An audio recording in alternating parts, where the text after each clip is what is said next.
Assalamualaikum and hi. This is a presentation for subject AUD589 for the topic Audit for the Inventory and Warehousing Cycle. Our team members, including me, ADRIANA FARHANI BINTI FAZARUL KAMAL. My name is HUSNINA binti Muhammad JAMIL.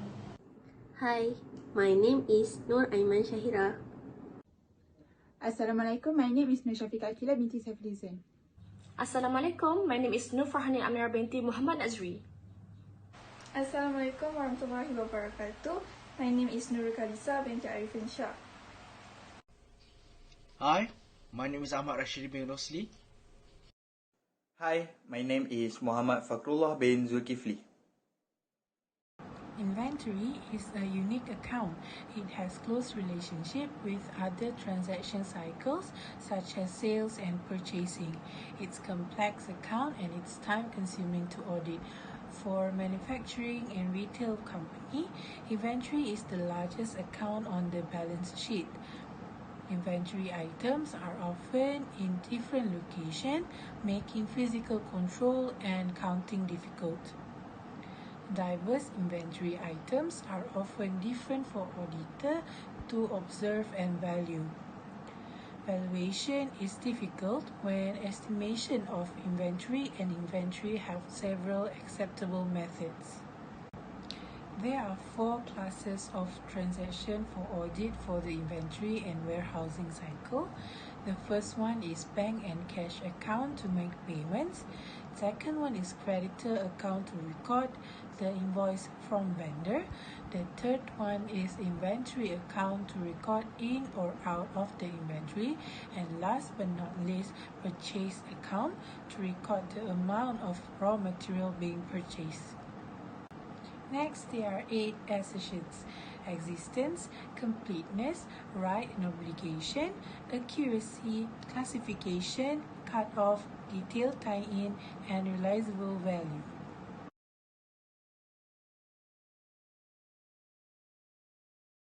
Now, we move to assertion number 1, existence. What is existence? Existence is happen when inventory shown on the balance sheet is physically present on the balance date. The audit objective of the existence is to verify that inventory included that has been counted using tags existed on the balance date. The classes of transaction and relevant accounts that involve in existence are inventory account, manufacturing overhead account, direct labor account, purchase account, sales account, payable account, and receivable account. The internal control that we use for existence are proper segregation of duties and physical safeguards of inventory to prevent fictitious inventory. Number 2, we use properly approved receiving reports and material requisition for inventory transfer. And number 3, internal verification by qualified, unbiased individuals and depends on relevant documentation and records from the physical inventory count. Next, we move to audit procedure. There are 2 tests we do in order to do the audit procedure. Number 1 is test of controls. Number 2 is substantive test. For test of control, we examine the transfer of inventory from one location to another. Second, we examine the pre-number documents for authorizing movement of inventory. Then, we are observing the physical inventory count between the employee. And the last one, we will conduct a physical inventory count between the employee. For the substantive test, we will check the description and date of recorded transfer. And then, we compare the tag numbers with the number attached to all the actual inventory. And the last one, we will check whether the inventory is actually existed or not. Audit evidence. There are few evidence that we use in order to determine the existence. The physical inventory, human resources recorded, traditional and system documents record, inventory journal, and inventory transaction file. The last one is possible misstatement. There are 2 situations that will possible to occur. Number 1 is overstatement and number 2 is understatement. For overstatement, it will occur in inventory accounts or current asset. And for understatement, it will also occur in the inventory accounts or current asset.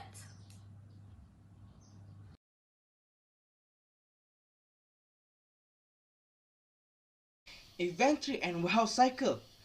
Completeness. What is completeness? Completeness is all existing cash disbursement are recorded completely. Audit objective for this is to identify whether all transactions that should be included in the journal have been included, count and tag. Class of transaction and relevant account, that is raw material account, direct labor account, manufacturing overhead account, finished good account, payable account, receivable account, inventory account, and last but not least, purchase account. Internal control for this, there is 3. Purchase requisition, purchase order, receiving report, and voucher are pre-numbered and accounted for. The bank reconciliation, cash disbursement record or custody for asset are prepared monthly by the employees independently. Examine the raw material storage area to determine whether the inventory is protected from thief and any misuse. Audit procedure. First is test of control. There is 5. Examine inventory to make sure it is tagged. Observe whether movement of inventory take place during the count. Inquire as the inventory in other location. Account for all used and unused tag to make sure none of it lost or intentionally omitted. And lastly, record the tag number for those used and unused to subsequent follow-up. Second is substantive test. That is 3. Account for unused tag number shown in the audited document to make sure none of tag has been added. Second, account for tag number to make sure none have been deleted. Third, trace from the inventory tag to the inventory listing schedule and make sure on tag is included. Audit evidence, there is 6 of it. Requisition purchase, bank reconciliation, receipt report, vendor invoice, purchase order, and perpetual inventory master file. Problem misstatement, there is 2. Firstly is misstatement of cash disbursement. Second is overestimate or underestimate of inventory and cost of goods sold. That's not for me. Thank you.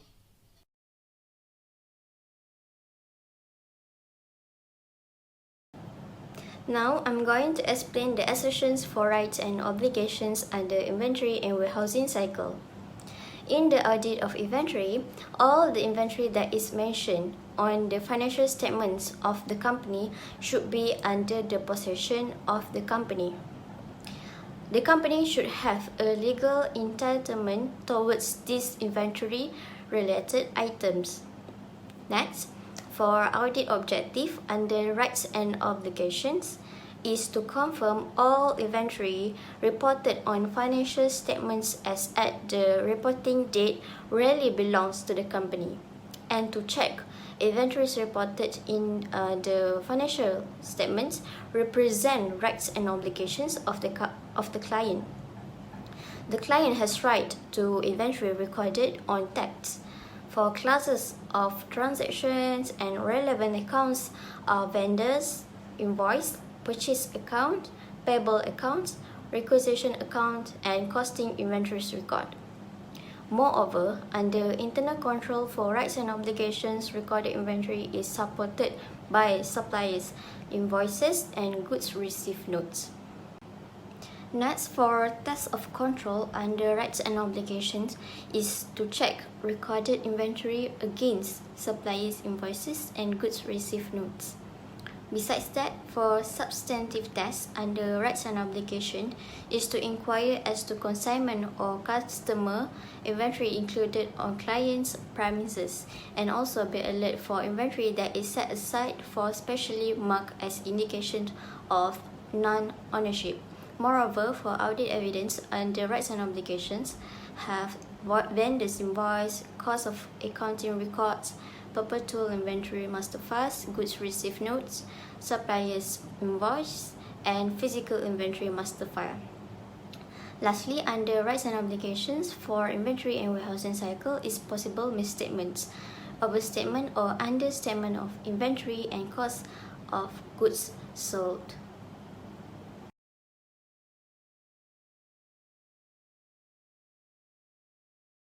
So now let's continue with the fourth part of the assertions, which is accuracy under inventory and warehousing cycle. The first one is the audit objectives. The objective is to check whether the management are using the correct price to value the inventory and to obtain documentation that an adequate physical examination was made.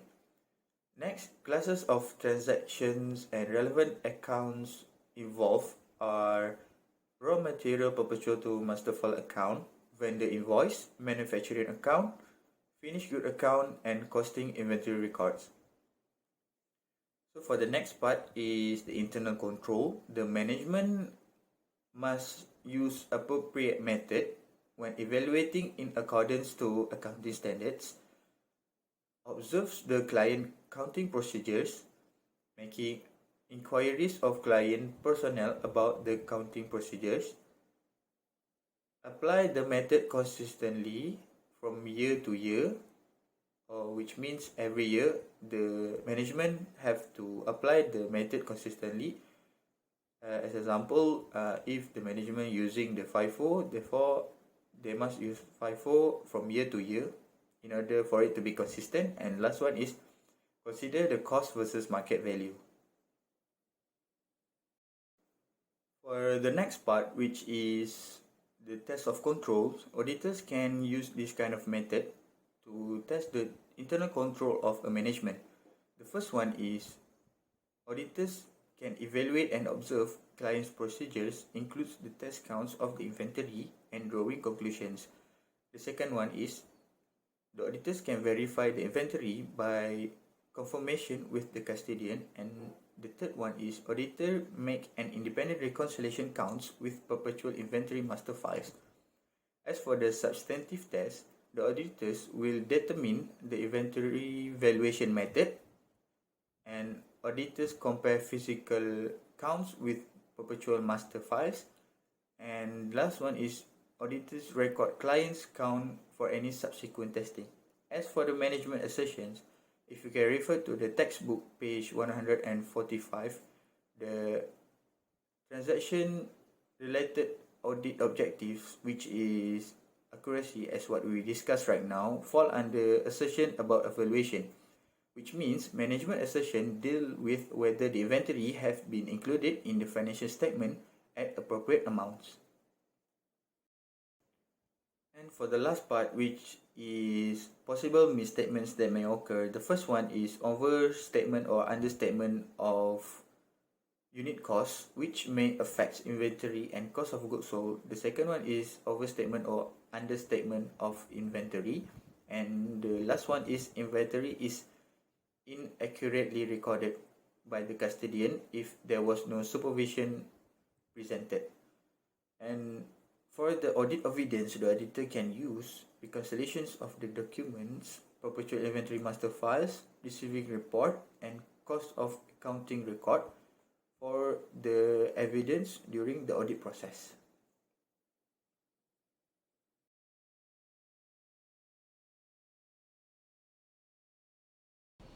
Hi, now I would like to continue the next assertion under inventory and warehousing cycle, which is classification. The management assertion of classification is all inventory are correctly classified under tag. The audit objective in this assertion is to check whether inventories are correctly by the management. There are 6 classes of transactions and relevant accounts to be used in the classification for inventory and warehousing cycle, such as cost of goods sales, account payable, account receivable, sales return, inventory bookkeeping, and also inventory cash account. Furthermore, the internal control is raw material requisitions and finished goods perpetual inventory master file are used to classify inventory into raw materials, work in progress, and finished goods. There are 2 types of audit procedures, which are task control and substantive control. For task control of classifications, auditors need to examine the inventory descriptions on the tags and compare with the actual inventory of raw materials, work in process, and finished goods. Then, they need to evaluate the percent of completion recorded under tags for work in process is reasonable. For substantive control of classification, first, Auditors need to check that the classification of inventory is in compliance with the accounting standard and company accounting policies.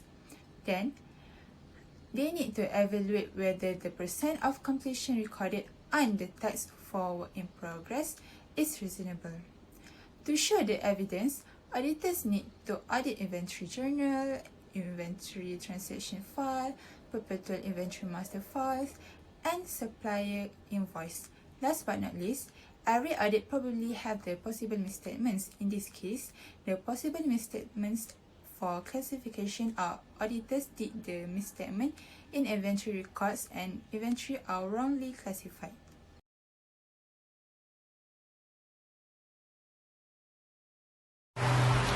In this part, I will explain about the cut-off assertion. Cut-off assertion. The cut-off assertion is used to determine whether the transactions recorded have been recorded in the appropriate accounting period. Payroll and inventory balances are often checked for cut-off accuracy to determine that the activity that took place was recorded in the appropriate period. Audit objective. Cut-off objective is to ensure all transactions related to inventory must be recorded in the proper period. For instance, sales and purchases inventory are recorded at the right time. Next is the class of transactions and relevant account related to cut-off, which is a payable account to complete payments of inventory. Second is a cash or bank account, which is a ledger in which all cash and bank transactions are recorded. Third is a receivable account to ensure their company receives payments for goods and services and records these transactions accordingly. And the final one is an inventory account, which is to record in or out of inventory. Here it is the other class of transactions that is also related to cut-off. They are raw material account, direct labor account, manufacturing account, finished goods account, and raw material accounts. In this part is discussed about the internal control of cut-off. Internal control procedures from management are all receiving reports and delivery notes should be processed daily, and all employer contributions for the year have been properly recorded even if received in the subsequent year. Next part is a test of control and a substantive test. Examine procedure manual and observe whether unrecorded vendors invoice exists on inventory. Record in working papers for subsequent follow-up the last shipping document number used at the year end, and select samples of goods received from immediately prior to the year end and ensure that the goods are included in the year-end inventories. The final section is audit evidence and possible misstatement. Audit evidence that are related to substantive tests are the cost of the accounting period and the perpetual inventory master file, while for the possible misstatement for cut-off can be improper sales and inventory purchases, unrecorded inventory.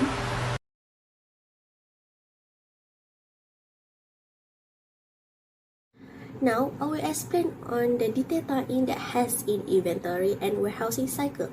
The first one is management assertion. The management has to correctly record their inventories in their inventory listing schedule that agrees with their physical inventory count where the extensions are correct. Second, correctly record the total amount of inventory that is correctly added and agrees with the amount in the general ledger. Number 2 is audit objective. The objectivity of detail tie-in is to check whether the inventory recorded are correctly with the total amount in the general ledger. Now, number 3 is class of transaction and its relevant account. There are 6 of class of transaction and relevant account which is related to the detail tie-in. The first one is vendor invoice. Second is costing inventories recorded. Third is stock confirmation issue. Fourth is stock transfer issue. Fifth is stock transfer receipt. And the last one is stock requisition.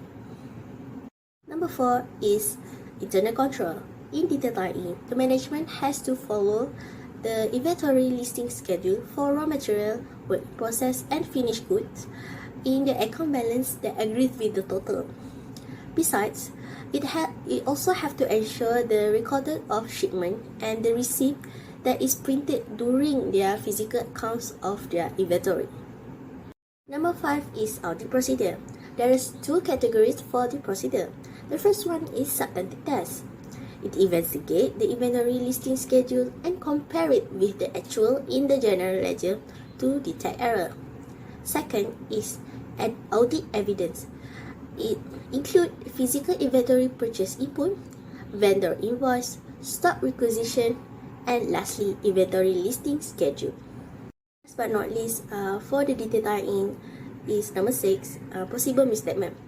For detail tie-in, it can be understatement or overstatement of inventory and the cost of goods sold.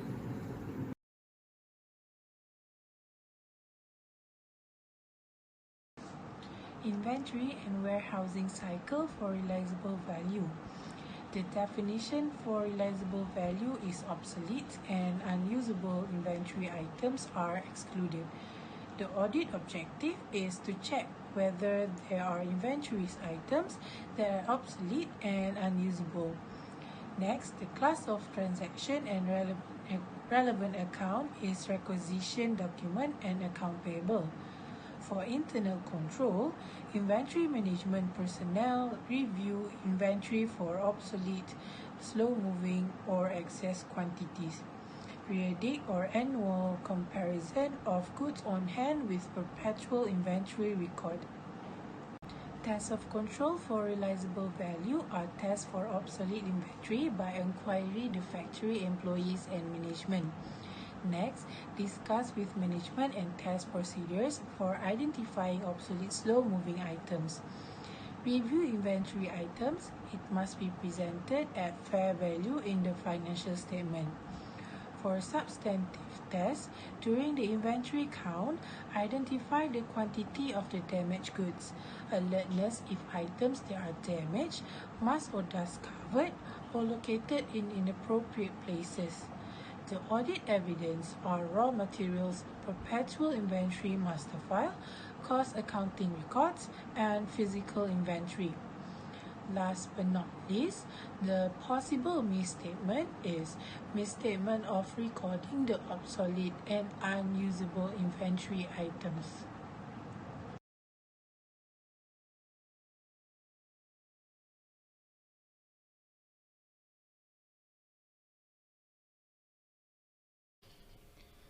First possible internal control weakness is not control during receiving of material. The impact is any damage of material will be counted and will be affect the company to purchase new material to replace the damage. The suggestion is by appoint a supervisor to check the new material condition during receiving.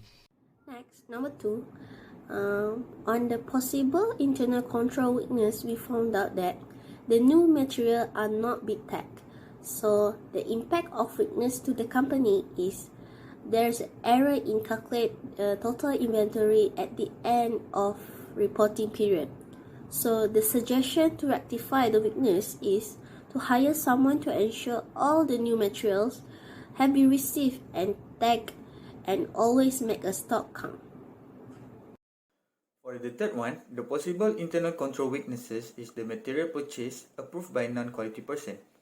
Therefore, the impact could be it might occur misstatement because it has been approved by a non-quality person, and the suggestion to rectify the weaknesses is any material purchase should be referred and approved by quality person in company that have the authority. Number 4, outflow of inventory by oral and how these possible internal control weaknesses impact the company. It might cause theft in the store, and how to prevent this. We will use a proper way to manage the outflow of inventory, such as by using stock requisition form or any other related document.